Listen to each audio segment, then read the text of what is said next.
Hey guys, what is going on? In this quick tip, I really just want to kind of give you some information, maybe debunk a myth that's out there. Is dry fire bad for your firearm? It's kind of a tough one to answer because there are firearms that you don't want to do it with and other ones that it's fine to do with. And in general, if you are shooting a modern centerfire handgun, like most of you shoot, then it is perfectly fine to do dry fire. And when I'm saying dry fire here, I specifically mean that you are pulling the trigger on a gun that does not have a live round in the chamber. So your gun is not going to go bang. That is what I mean here. When I teach dry fire, and I like to call it dry weapons manipulation or dry weapons trainings, I say that because when I teach it, I mean everything that has to do with getting better at shooting. When I say dry fire training, I'm talking about everything that makes you a better shooter. I'm talking about meditation. I'm talking about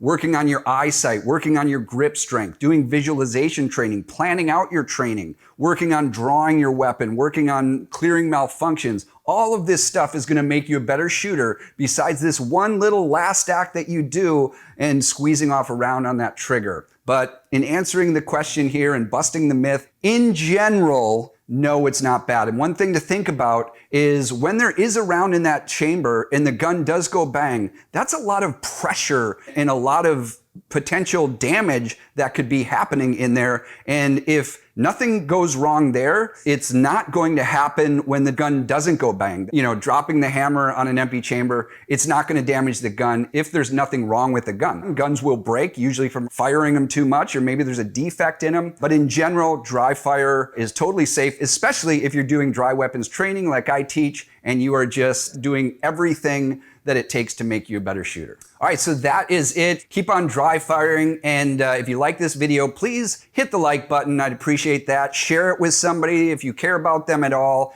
and you want them to dry fire and get better. Go ahead and share it. And if you're not subscribed, please do that. I appreciate it. All of those things really help. They allow me to be able to put more free content on here on YouTube. If you'd like some other content, a lot more content, I have tons of that in my members area. So go ahead and click the link below this video and go check it out. It's where I've got different courses. It's actually the only place right now I'm doing firearms training. You can check it all out there. And that's where I'm answering all your questions. And you've got the support of me, my coaches, my teammates. We're all there to help and support you. So please go check that out. That is it for today. So until next time, keep paving your path to perfection.